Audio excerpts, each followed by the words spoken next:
E agora? Será esta uma hepática, um musgo ou um líquen? Com uma investigação cuidada em laboratório, descobrir-se-á qual é a espécie representada. Por vezes recolhe-se uma espécie mais vulgar para tentar cultivá-la em casa.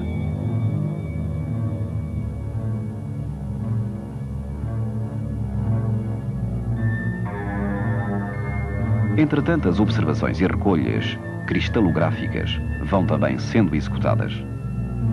Mas enquanto se fazem as últimas observações geológicas no fundo do algar de entrada, a equipa de biologia abandona a zona de penumbra e desce para o início da zona escura. Aí, as observações biológicas serão muito mais raras e confinadas a áreas especiais da cavidade.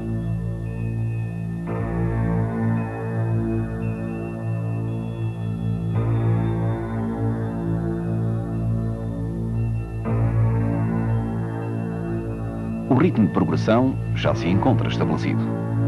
Por vezes, as ações são mais lentas e localizadas. Noutras alturas, o avanço é mais rápido.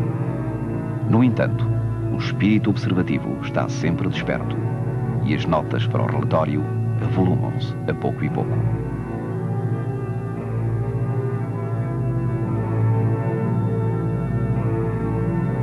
A ideia de uma exploração de índole científica ser pouco atrativa é errada, pois se por um lado se perde o espírito de aventura e descoberta, por outro, ele é transferido para a pesquisa e estudo dos aspectos mais relevantes.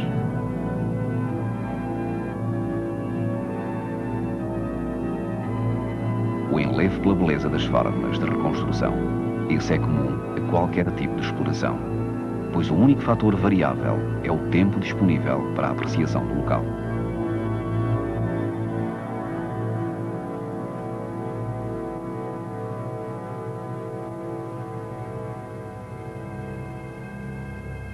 As galerias subterrâneas são originadas pela ação física da água, ou seja, a erosão, e pela sua ação química sobre o calcário, ou seja, a corrosão. A erosão pode ser efetuada em conduta forçada e então atua em todas as direções, ou em conduta livre e, nesse caso, só atua no leito da conduta.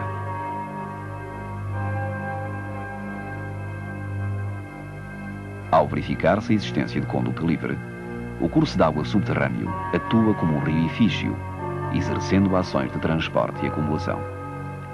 Entretanto, do teto e pelas paredes, vai pingando e escorrendo de fendas água carregada de hidrogenocarbonato de cálcio, cujas finíssimas películas abandonadas nesses locais vão lentamente dando origem a formas de reconstrução.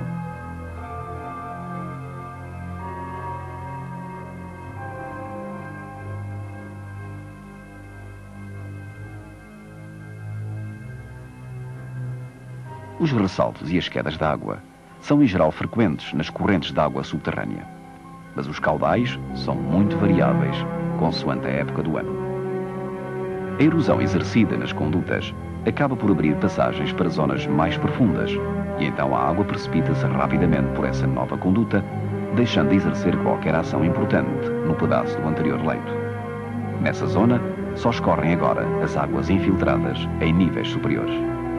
As ações de corrosão e de reconstrução passam a ser dominantes.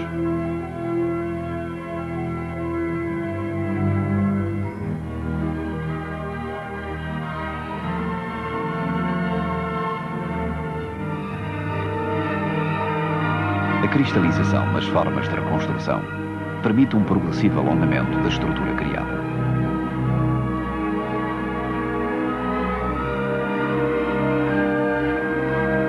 Uma fissuração mais intensa do calcário dos tetos permite maior infiltração das águas superficiais, uma maior ação química destas e também um mais rápido crescimento de formações nos locais de onde pingam ou nas paredes por onde escorrem.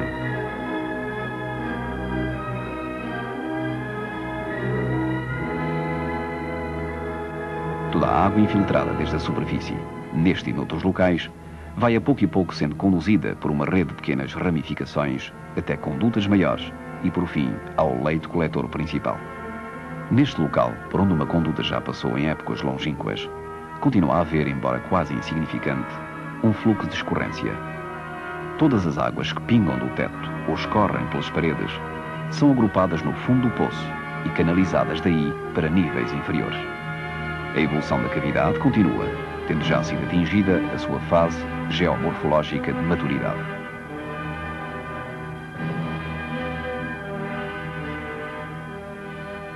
A água dá sempre outro brilho e outra vida a uma cavidade, mas simultaneamente a sua existência provoca maior desgaste nos exploradores, maiores dificuldades técnicas de progressão e aumenta a percentagem de risco. A configuração deste poço originou no seu fundo uma grande acumulação de depósitos, reportando-se essa acumulação a épocas remotas. Os sedimentos, que atingiram a altura de 2 metros, depositaram-se numa espécie de bolsa e sobre eles as águas represavam-se, caindo depois do bordo desse pequeno lago para uma cascata. Quando deixou de existir o caudal, a água esporadicamente aqui acumulada foi procurando encontrar caminho para baixo através de pequenas condutas, parcialmente atulhadas de sedimentos, e foi escorrendo, arrastando parte do material depositado, indo a pouco e pouco baixando o nível dos depósitos.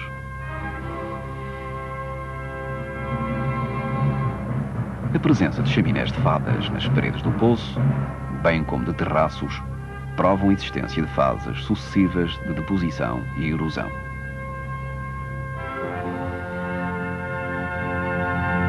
O fundo deste poço apresenta-se bastante aplanado e juncado de calhaus e restos orgânicos. O recorte topográfico característico confere-lhe uma certa proteção, pelo que a vida animal aqui se fixou. Como é uma zona de depósito por excelência, quase toda a matéria orgânica arrastada era aqui depositada, originando-se assim uma importante fonte de energia. Havendo energia disponível, é fácil ir-se estabelecendo, a pouco e pouco, um ecossistema cuja pirâmide é importante determinar. A contagem do número de indivíduos de cada espécie deve também ser cuidadosamente determinada. Por outro lado, deve procurar-se também a existência de bactérias sintetizadoras de matéria inorgânica, a fim de completar a faixa energética. A contagem exata do número de predadores pode permitir, por interpolação, determinar aproximadamente o número de indivíduos existentes no degrau inferior da pirâmide energética. Os locais onde a vida exclusivamente cavernícola estabelece o seu habitat são muito sensíveis, pelo que se deve procurar perturbá-los o menos possível. As recolhas animais devem ser absolutamente restringidas a casos muito especiais. A classificação deverá ser feita in loco, tomando-se a quantidade de notas que se entender necessário.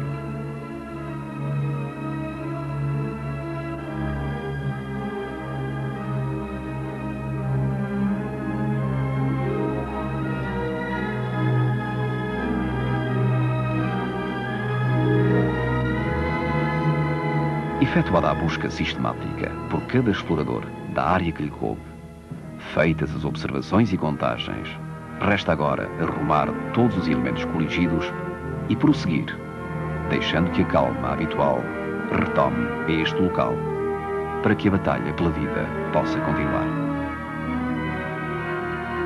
Mas a sorte não abandona os diligentes e, por fim, quase já no momento de partida, surge-nos um presente de despedida na forma de um pequeno coleóptero.